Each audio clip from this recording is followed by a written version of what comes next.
I'm Mike Hebert, owner of Cantex Roofing and Construction. Every day is game day, and we'll get it right when it comes to your roofing, construction, windows, and mirrors. Call Cantex Roofing and Construction today. Together, we are one serving you. Getting to the point, but taking the scenic route to get there. This is the Bottom Line Podcast from 100.7 The Score. Hey, what's happening? Happy Monday. Good afternoon and welcome. This is the Bottom Line on 100.7 The Score, 107thescore.com, and the 100.7 The Score mobile app, powered by Happy State Bank, alongside the one and only George Christopher Snead. I'm Chois Woodman. Clint Scott across the way taking care of us. Y'all hit us up. We'd love to have your thoughts, your comments, your questions.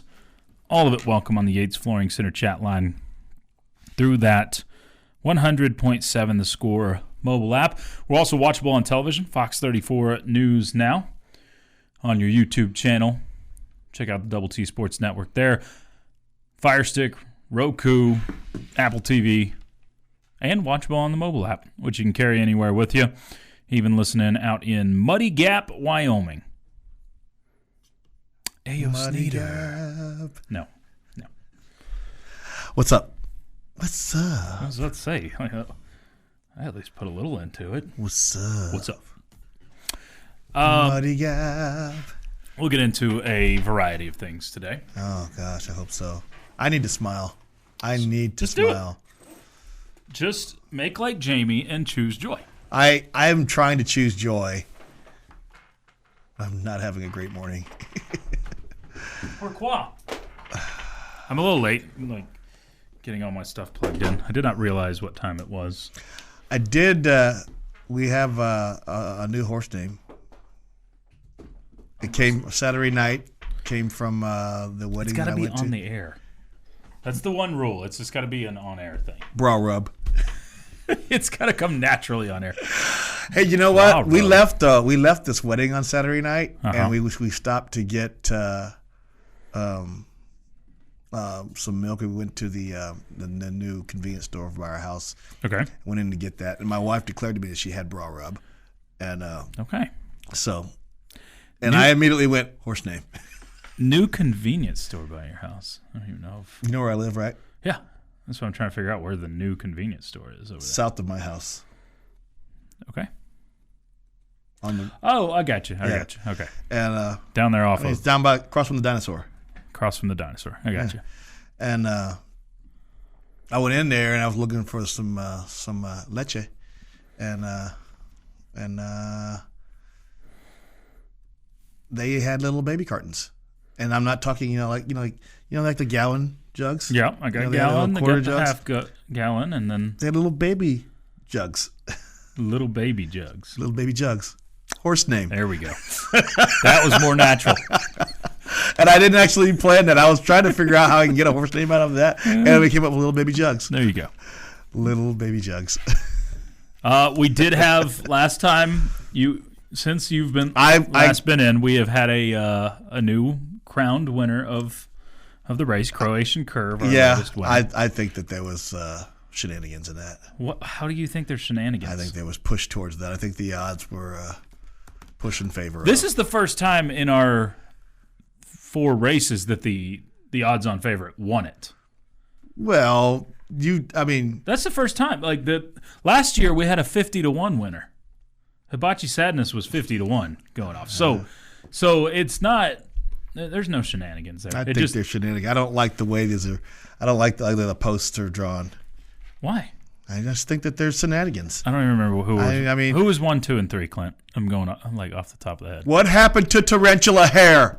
Well, he fell off. He and Get Off My Cheeks, they were in the top 5 for a while, and they both fell off. Spanish Noodle was 2. Yes, Spanish. And Ticklish Little Pitch was 3, which came out of nowhere, really. Yeah. Towards the end of the race. Yeah, that one would. I just don't like the way it's done. It's okay, Snead. That's okay. Are you, calling for... I'm calling for an inquiry. Okay. I want an inquiry. Judges... Sorry. Well, that's The judges just said that there was no shenanigans. No shenanigans. Which judge? Which judge? The one who called the race. Dewey, Screw him, and Hal? No. You can watch the race if you want. Those are our lawyers, not our judges. Yeah. Yeah, we're good. It's okay. We got next year. We've already started working on the list. Little baby Jugs just got on the list, so along with explosive number 2, Snidbit, and I'm in my Rothstein mode right now, where like we sleep in May. Okay, so let's just hold off for a while. What? Yeah, they've got to be really good at this point in the year to make the list, because we're chilling. We are sleeping in May. We do have plenty of things to get into. It is May. Normally we'll talk Tech baseball at this time of year. Another series but we loss. suck, so that's a little less. We're kind of already looking ahead. What are we, like 117 days out from Tech football kicking off the season? Nobody's counting. But a lot of anticipation there. Rangers have made some changes over the weekend that were pretty interesting. I didn't know the Rangers had an offensive coordinator, and I was not sure what offense he's coordinating. I think you and pretty well everybody else, including myself, learned about the Rangers offensive coordinator. Years old when I learned that the Rangers had an offensive coordinator. It felt weird saying it out loud. Yeah. Like even saying it out loud, I'm like, this just doesn't feel right. I mean, Texas Rangers OC. Would you have been more surprised, and this is obviously retrospect, of learning that the New York Rangers have an offensive coordinator or the Texas Rangers? The hockey team? Yeah. I could see an offensive hockey. I could too. That's why I asked the question. I mean, what's the offensive coordination? The guy on the hill is going to throw the little white thing at you, and you're going to use your bat to try to hit it. Oh, there's coordination there, and it. Oh, I mean, I don't have the coordination to hit that. Yeah. But I mean, it's like, is there a guy who's in charge of, you know what? When there's a runner on third base with less than 2 outs, we're going to try to, hit a sac fly to get him in. Is that the? Sign me up. If we've got a runner on second base less with nobody out, I'm going to hit behind the runner, try to get him to third with less than 2. Is there a different strategy that we're trying to use? No. I mean, these are. I think.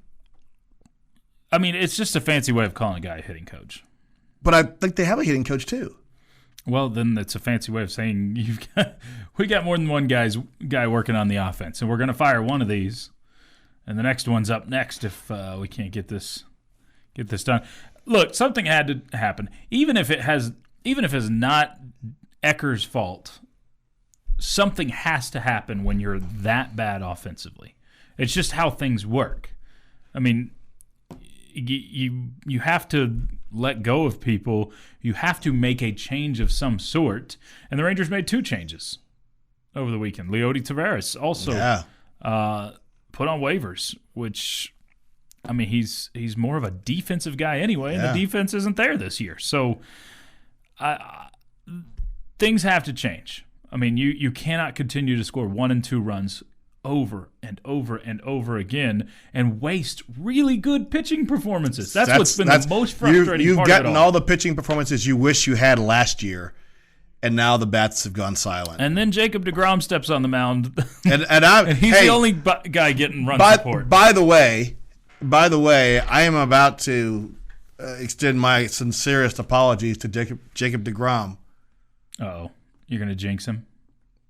Probably. Because I said he wouldn't get out of April again, and he did, so here he is. And he's looked really good, too. It was never a question of if he would look good. It was a question of if he could stay on the mound. It's the bottom line. We'll get into several headlines coming your way next, right here on 100.7 The Score. Getting to the point, but taking the scenic route to get there. This is the Bottom Line Podcast from 100.7 The Score. Alongside Chris Snead, I'm Chois Woodman. This is the Bottom Line on 100.7 The Score and 107thescore.com. Y'all keep hitting us up if you'd like to do so. Your thoughts, comments, questions, all welcome on the A's Flooring Center chat line. We head to the chat line now. So there's quite a bit of thoughts there. Lil Baby Jugs, Clint's rapper name. Okay. Was Snead on the TV call yesterday No. for baseball? No, I didn't even see yesterday's game at all. It was in Morgantown, so I would assume you weren't. No, I was. Did someone sound like Snead? Because I watched. I didn't know. I actually didn't watch or hear any of yesterday's game, but I was following on the stat broadcast, and you can do that. I was just not in a position where I could listen or watch. Where were you this weekend? What city? Lubbock. Oh, okay. I was. I didn't know if you were. I was at a football clinic in Houston. Okay. And that they experienced the same kind of weather we had here and there in Morgantown, and I got back in time for a wedding on Saturday night. Woohoo! That's where I saw the little baby jugs. Old Razzle Dazzle says Mountain Dew dropped like a sack of potatoes. Mr. B says, I'm still disgusted that Bob Baffert is allowed to have horses in the Derby. He is a known cheater. I think it's easy at surface level to just label him as a cheater. There's a difference in my opinion, and this is very amateur perspective on horse racing, because I am not deep into it like a lot of people, but I follow it closer than some. The Baffert, he served a 3-year suspension. Originally, they imposed or suggested a 90-day suspension is what was suggested. And Churchill Downs gave him a 2-year suspension that turned into a 3-year suspension. So what you got to be careful of is distinguishing exactly how bad it was, because there are different levels of cheating, right?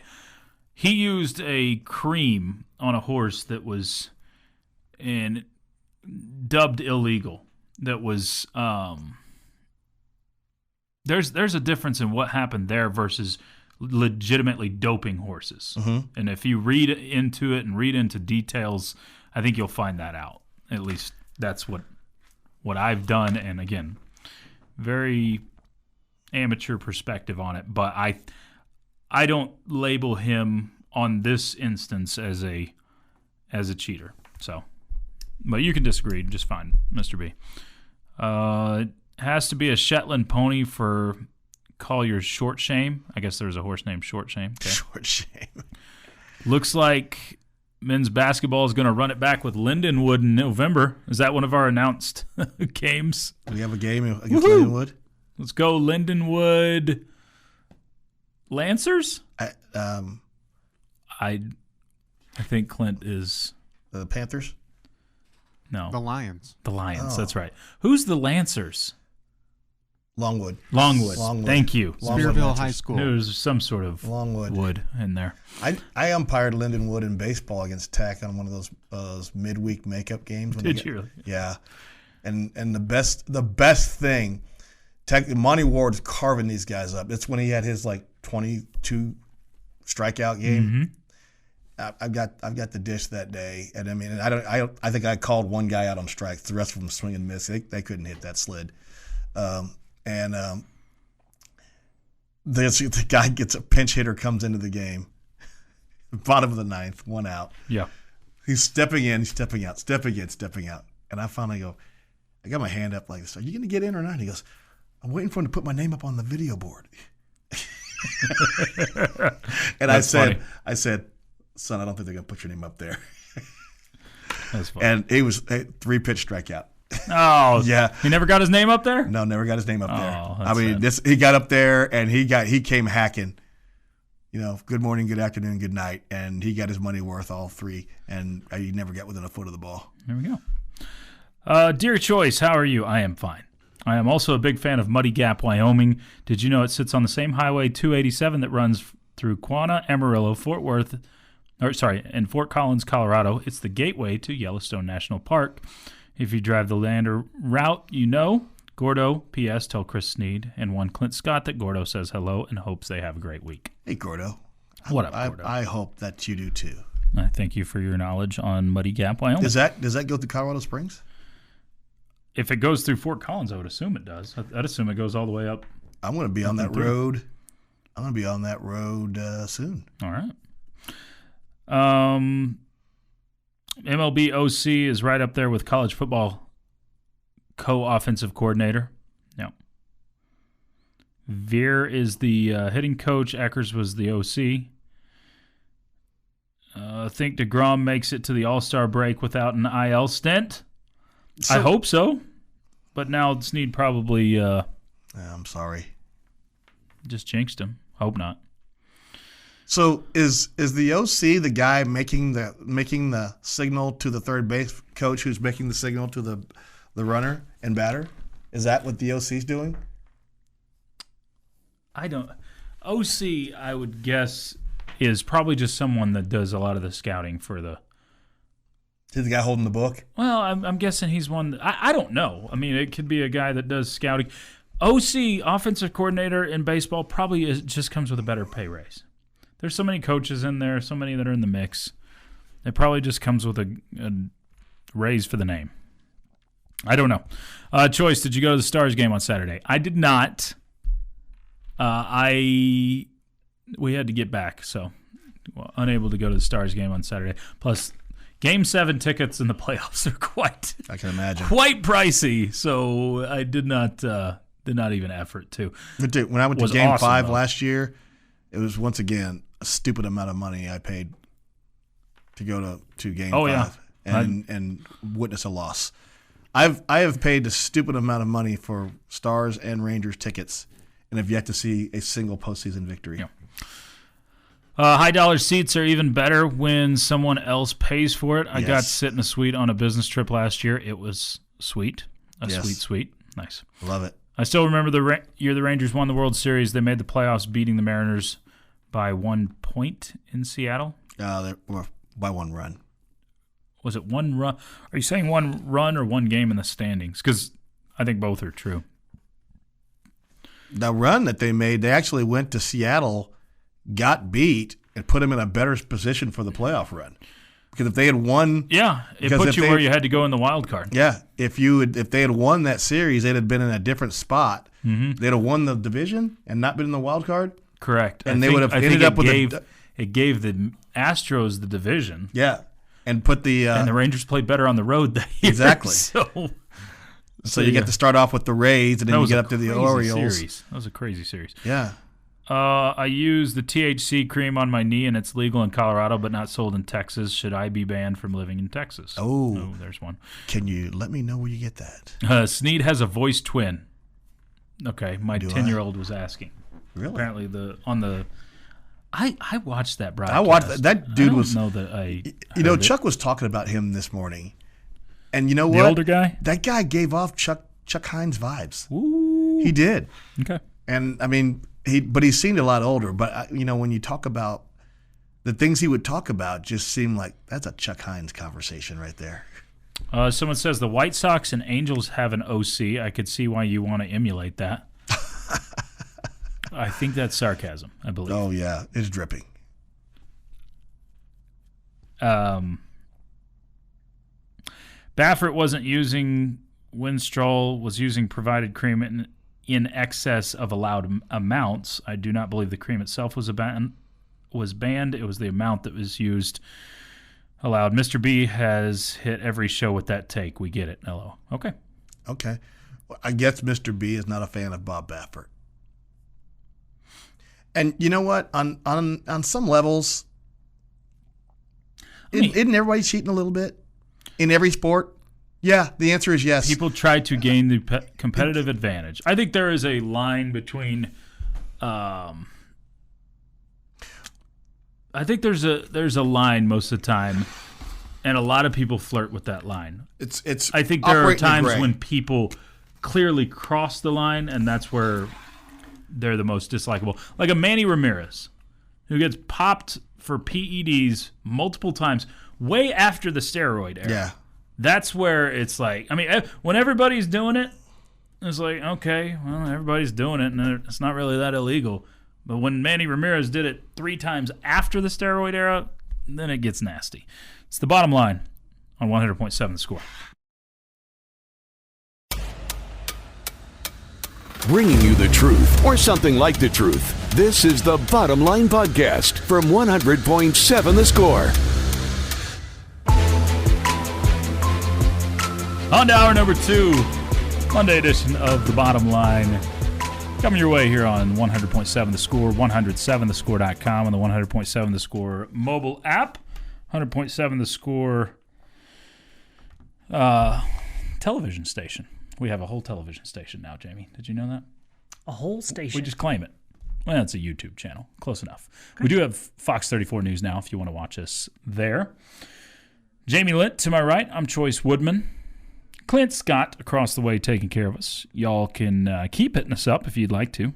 Your thoughts, comments, questions, hopes, dreams, whatever you got, bring it all in on the Yates Flooring Center chat line through that 100.7 Score app, which you can carry anywhere with you, even listening out in Hawaii, Alaska.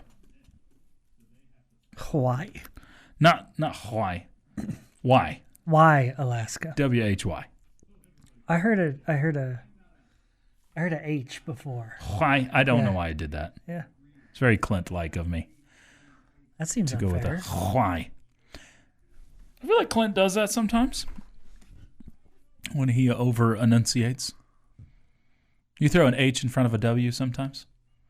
When? Yeah. See? When? When would I do that? Yeah, Tony Quinn. I was going to go more with former Dallas Cowboys linebacker Dat Quinn. Quinn. Yeah. How do you actually say his name? I think it's just Dat Win. I've heard him Win. Win with a like it's W-I-N. N-G-U-E-Y-N, something like that. I think it's U-Y-E-N. U-Y-E-N, yeah. And it's just Win. Dat Win. Yeah. It's a weird one. Yeah, he's an Aggie, so weird is normal. Also wouldn't quote me on it. Just so you know. Well, it's too late. You already put it out there. Okay, well. So it is very... I've been wrong before. I'm sure I'll be wrong again. Speaking of Aggies, how'd you feel about your guy Federico going to A&M? I feel bad for him. No, I mean, it seems like a good landing spot. Seems. I guess. Do you think Do you think that was a mutual decision? I honestly don't have a clue. I mean, I don't know if money's involved on that. I don't know if it's a situation where, hey, we've got what we believe is an equivalent to you right now that's got 4 years left, if that's it. Because I think... In who? Mariel Akuntak. I think they believe they are going to get the same out of Akuntak this year that they got out of Federico last year. And you brought the 6'10 jumping jack in from where? Whose name is? Well, 6'10 jumping jack, obviously. Okay. Luke Bamboye. Yes. Yes, Bamboye from yes. VCU. Okay. Thank you. Thank you, Clint. And he's glad somebody brings some knowledge to this show. He's a sophomore? Yeah, I think just a sophomore. Got 3 years to play? Yeah. But I guess I just feel like you could have used the depth. I mean, it seems like he's a similar player to Federico. Feels like you could have used the depth, but maybe you're telling me this guy that we had sitting on the bench last year is a... I think they think Akuntak is a better offensive player than Federico right now. Mm-hmm. I think that's the thought. And he can actually extend the floor a little bit and hit some threes too. So... Well, that's what we need, big guy shooting threes. That's one of your pet peeves, isn't it? No, I'm probably not. Pet peeve's probably strong, but yeah, I don't mind a big guy shooting a three if he will still use the inside game too. I don't like big guys that shoot the three exclusively. I never had an issue with any threes JT Toppin took this year. Agreed. Yeah. It didn't feel like he really forced it.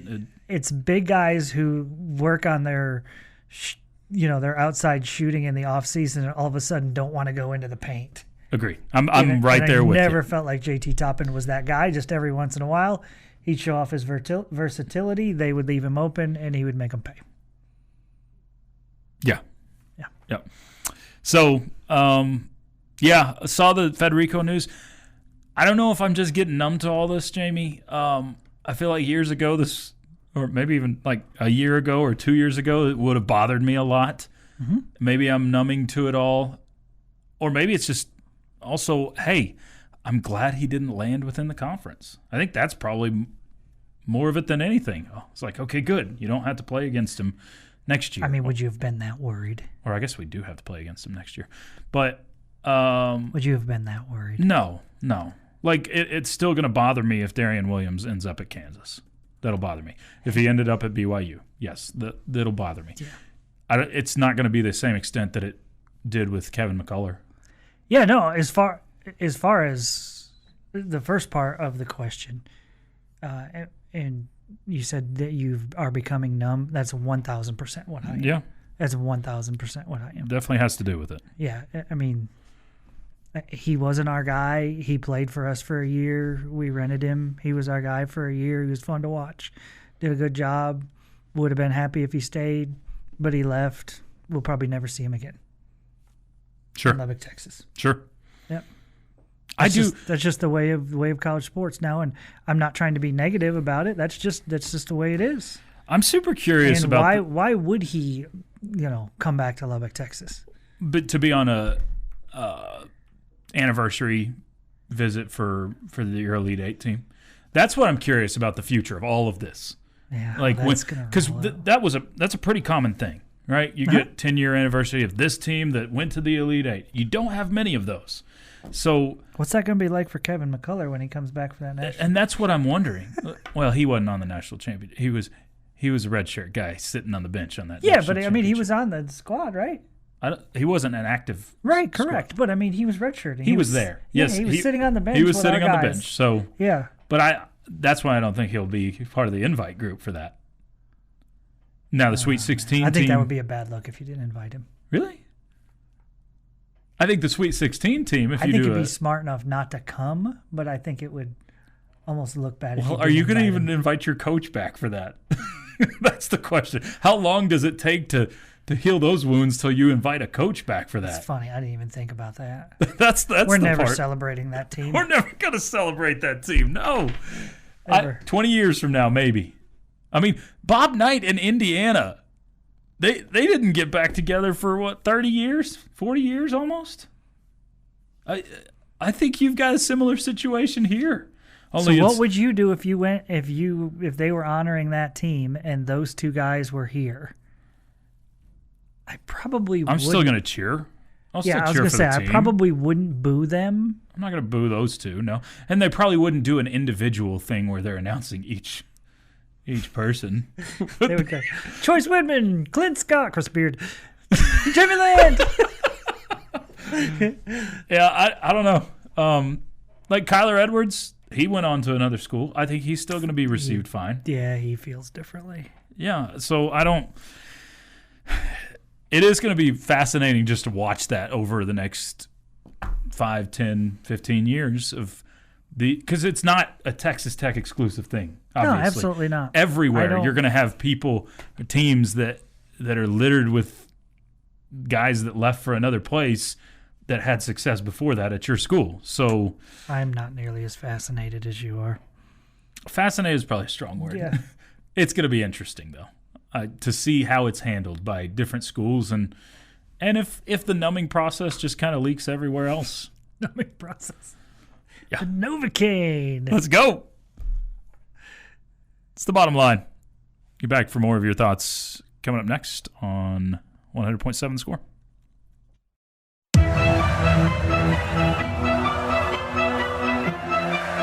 Bringing you the truth, or something like the truth. This is the Bottom Line Podcast from 100.7 The Score.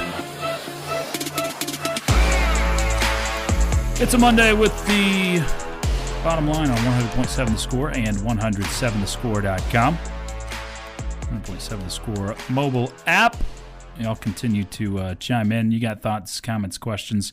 Bring those in on the Yates Flooring Center chat line. This says, word is Federico wanted $1 million.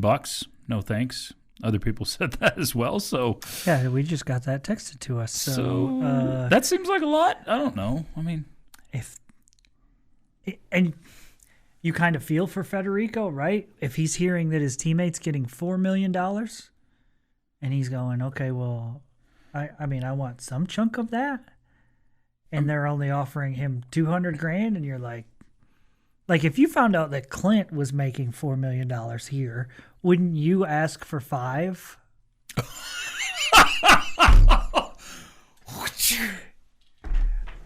No, that was not a shot at Clint. I took it as a shot at Clint. No, Hey, man. I took it as a shot at Clint. Yeah, I'm just saying. Aren't you worth $5 over there? Just for the purpose of the exercise, can we switch it?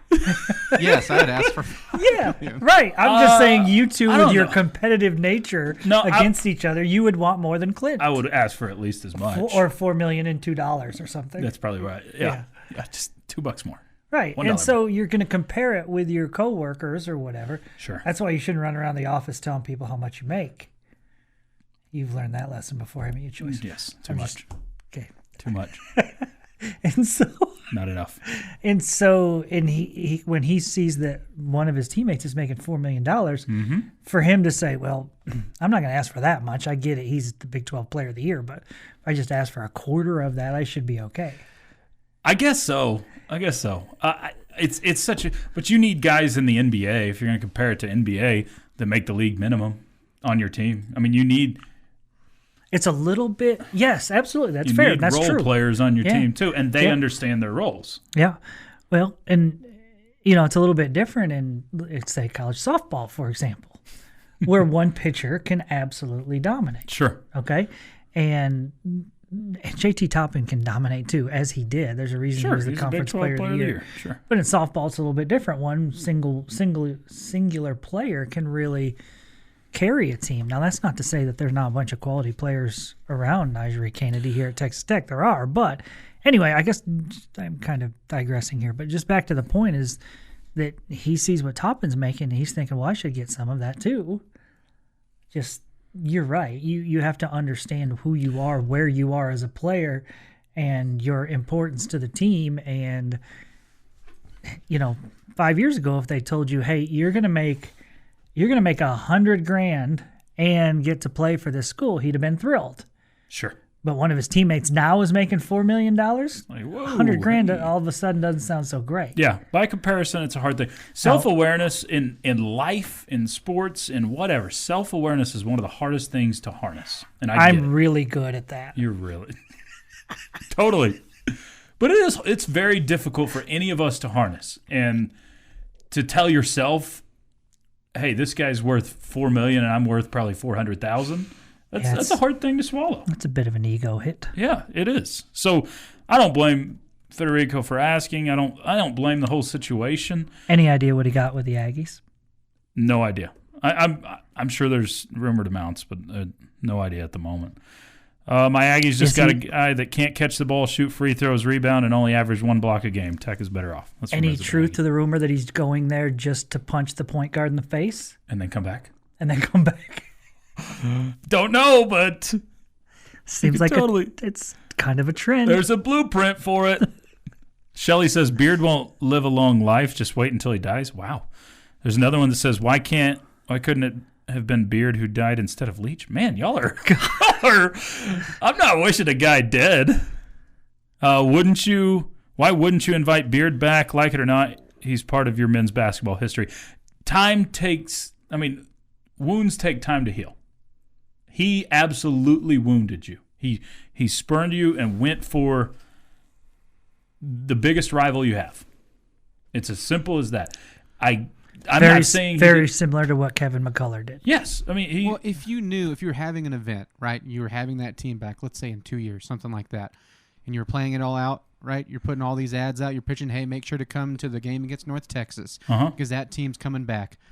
Why would you want to set it up to get booed, rained down with hate from your own fans? I'm not saying put yourself never in that situation. I'm not saying never for Beard. I'm just saying anytime soon, right now. Like even put it at. So you're just suggesting they wait time, Clint. Give some more time. Yeah. Even put a 10-year reunion there. Well, that would be. It's 2019. Okay, 2029. So that's 4 years from now. 4 years from now, you do that. It's still too soon, in my opinion. I don't think you're going to have people that are over it enough. And if the whole point is to celebrate that team, it defeats the purpose. Yeah, because it will be a distraction. So, Don't know. Maybe it's when he's retired and completely out of coaching, which seems like a long time from now. I don't know. It's all very strange, and this is all because we're talking about Federico and players coming back, and it's just we're in a completely different world than we lived in 5 years ago in the world of college athletics when you played in that national championship game. So I don't think anybody would have imagined when you're there on that Monday night that you would have these sorts of conversations of everybody leaving and a coach leaving you like that. And some out there would say, hey, you've got to get used to it. You've got to understand the way college sports is now. And I don't think it's healthy to just get used to it, to not have passion or care for the guys that are playing for you, to feel like, I don't care if he leaves us or not. If you get to the point where you're not hurt or disappointed by that, I think you don't have the passion for the sport, the team, the game, the school that you once did. I don't think that's healthy. Yeah, I think you would be in a different territory like the NBA, right? Almost all the kids nowadays, and maybe I'm grouping everybody too much, but you talk to or you see fans of the NBA, these young kids, or even people our age, Clint, so many of them root for a player. Yeah. I mean, they don't even root for teams anymore. You're rooting for a player, so they've got 4 different Kevin Durant jerseys, 4 different teams that he's played for, and they just follow a player around. Wherever LeBron is, that's my fandom right now. That was too apt to be upset with it. But, that's the example. So it's just, I think you lose. There's not passion in professional sports like that because of the free agency factor. If you don't have the passion for the team, then I think you're right. It would be an unhealthy thing where that passion goes away and that desire to support your team the way you do goes away. But I don't know. Maybe that's an old school way of thinking. How can you be mad at a kid who may never play pro for trying to earn some money and set himself up for life? Lindell Jeff says that. Did either of us say we're mad at him? Yeah, I get Jeff's point, and he's right about the fact that Federico's probably not going to play professionally. I'm not mad at him for asking for $1 million, but I would think that it was crazy talk to give him the $1 million. And at a certain point, if he asked for $1 million, I sure hope he didn't, grab his sneakers and stomp out and say, I'm not taking anything less. Sure. You would have guessed that Coach McCaslin or the general manager of our men's basketball team or whatever, said, hey, we've got this much for you. It's $400,000 or $500,000 or whatever, and you work that out. But especially the way things are with this program right now, it feels like whatever money you need, they'll get for you. So I don't know. I think it's a little bit odd. It is. So, but I can't be mad at him for asking. Yeah, I don't think either of us. He just has to be realistic. I don't think either of us said we were mad at him or upset. As a matter of fact, the conversation started the opposite of that. Like the feelings of frustration or disdain towards Federico are not there like it has been for some other people. I get the opportunity to go somewhere else. I don't think anybody's mad over Federico choosing to take a new opportunity. Now, maybe a player that's more entrenched, that's been here longer, that's played a bigger role here and obviously got offered a lot of money here. If they decide to go somewhere else, maybe that will draw feelings of madness or ire there. Got a question of the day coming your way next. It's the bottom line on 100.7 The Score.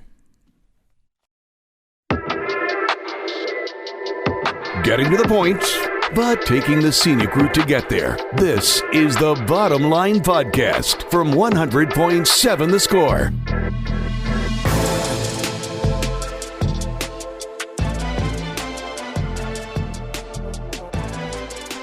It's a Monday with the bottom line on 100.7 The Score and 107thescore.com. 100.7 The Score mobile app.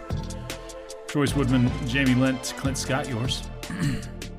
You can bet on Bill Belichick's dating life if you'd like. Get into some of those odds in a little bit. What's going on there? Weird stuff. I don't really want to know. Okay. What I want to know I asked is what Jamie's question is today. Time now for Jamie's question of the day on 100.7 The Score. Presented by Connecticut of West Texas. Life's hard, your water shouldn't be. Okay, I asked a question this morning, but I want to ask the same question to my afternoon friends. Okay. He called his friends, Clint. And that is saved on the recording. Yes. Choice and I have our first friends. First friends. We wouldn't be friends with each other, but we'll both We're gladly not be Facebook yours. friends, but we will be real life friends. That's okay. Yeah, I don't know. I prefer the Facebook. Well, You have to Actually talk to sent him some- less. I sent something to Choice on Facebook this weekend, so did he respond? Who sent me something? he did not. No, I sent him a screenshot of a beloved restaurant that's a chain that we both love that's opening in Lubbock. My bad. Nice. I wouldn't say we both love it. You do. We both own T-shirts and are super fans of the chicken that's golden. Okay. Okay, so my question has nothing to do with any of that. Okay. Does have to do Friend? with Red Raider football friend. I feel like Jim Nance now. No. Hello, friend. So I want you to tell me who on the Red Raider football team that is a returner that you expect to make a big jump in 2025 compared to what they did last year. So just kick returners, punt returners. You sure he's your friend? Yes. Okay. Still my friend. He's one of those friends that makes me feel better about myself. It's like when there's one good-looking chick surrounded by a bunch of larger girls. That okay. I feel like the ugliest girl in the club. All right. I got to pull up my little roster to returner that has the best chance. There was a couple of guys. Much bigger impact, you think will. There's a couple of guys that come to mind immediately. There's one that you're going to answer, so I'm not going to steal yours because that was my first thought because I heard you ask this question this morning. I won't steal that because I think that's my number one answer. I think second on this list for me, and this, it might be a little crazy to put his name there, but I do think you're going to get enough of a jump from Caleb Douglas that I would consider it still a jump. I mean, he had, almost 850 yards last year? 60 grabs for 877. Yeah, 877. I think he's going to elevate 300 or 400 yards from there this year. There's an article. 1277. I think you will see him as a first or second round pick after this year. He's got the measurables. He's got the speed. And he's going to have a healthy quarterback that's going to be throwing him the ball quite a bit this year. Be quite the target. There's an article referencing some of that on DoubleTSportsNetwork.com up today. You can check that article out and numerous articles. I plan to. Different content every single day on DoubleTSportsNetwork.com. Good stuff, Clint. Completely shameless there. It's good. So, Caleb Douglas, I think, is what the guy I would go with. I think there's a few other options. I'll get to those after I'll give yours. Clint? I think I'm leaning Jacoby Williams here. Okay. Because you're going to have you do have three young running backs in that room. It feels like Quentin Joyner, if you had to pick like who's the top one of that group, it seems like he might be the leading candidate there. But at the same time, between him, Jacoby Williams, and Cam Dickey, I mean, there's a lot of room to show something on the field, and there's going to be plenty of opportunity between those three guys. But Jacoby Williams, we saw the most of last year between those two, and showed you some really exciting things. I think at TCU his breakout game, had a great bowl game. They're very high on him. I feel like they're going to find ways to get Jacoby Williams the ball more just from being another year older. And so I think his stats will jump up quite a bit. I was going back and forth between him and then defensively Dingle, I think, will make a much bigger impact and really came on late. And that's a guy defensively that, Joey McGuire has talked a ton about in his young, short Red Raider career. So I would lean between those two. Okay. I went defensive side too, and I went with John Curry. I thought he showed some really good things at the end of last year. Feel like he's got a chance to be a much bigger impact player than he was a year ago. Number 2 on my list would be Jacoby Williams. And the reason I say that choice is I think he's got the potential to have a much bigger jump. I think it's not – I would say Caleb Douglas could get over 1,000. I think he's somewhere around 1,100. So maybe about 200 more yards would be my guess, not the 3 or 4 that you – and so if it's 200 – I don't necessarily call that like a significant jump because he was a big factor for you this year, almost 900 yards. Sure, he was. Yeah. So anyway, I do expect him to be the go-to guy though. So it's a different feeling for him, even though he may, end up only having, a couple hundred or 300 more yards. I think it's a different feeling because, he's going to be one of your most featured weapons. I, with you, went John Curry as the top option here. I think what we're hearing out of coaches, kind of what we saw in the spring game, he was running with the ones a whole lot in the spring game. I think you're going to see a true rotation there at middle linebacker, inside linebacker, where you normally have a couple of spots there, but they will find a way to get all 3 guys on the field at times, and you can give a rest to one of those guys and keep guys fresh. So I think they will have enough confidence in all 3 of those guys, but I think you see Curry go from a medium role last year to a very important role on this year's team. I think another one on my list was Mo Horn. I think Mo Horn looked good a lot of times in a secondary that didn't look good as a whole unit last year. I think when he's got other players and a better pass rush, other better players surrounding him in the secondary and a better pass rush, he's going to stand out more. So okay. I think Mo I Horn, thought he was good last year. Yeah. So I think he's going to take a step even further forward. And he's one of your highest rated high school recruits that you've had in recent history too. He was a pretty good 4-star out of Oklahoma. I think another one that's might sound crazy, Jamie, but is getting overlooked somewhat is your quarterback. I think Baron Morton could make a big step forward. Think of his last 2 games last year where they kind of just let him unleash it a little bit. He looked really good in your last 2 regular season games against Oklahoma State. That one was overshadowed a little bit because your defense wasn't good and it turned into a shootout. But in a game where your defense was good against West Virginia, you dominated. Both of the last 2 games, you're putting up big numbers, and Baron Morton was a big part of that. Yep. Now you get a healthy Baron Morton. I'm the opposite of Chuck Hines, by the way.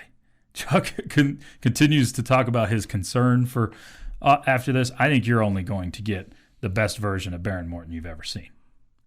I think this shoulder surgery, what it is supposed to do, and what is anticipated from it is that you will get a pain-free version of Baron Morton in terms of that shoulder, and he should be able to sling it quite a bit and be comfortable within the offense. And what we've talked about with the whole team, he's going to have his best surrounding cast that he's had at Texas Tech. So that should make him look better too. So it might be crazy to say your quarterback takes that big of a jump, but also had pretty decent numbers last year. Yeah, he too, did. So he did. How much of a jump can he make from that? This has been the Bottom Line Podcast from 100.7 The Score. Go to 100-7thescore.com for more from the Double T Sports Network.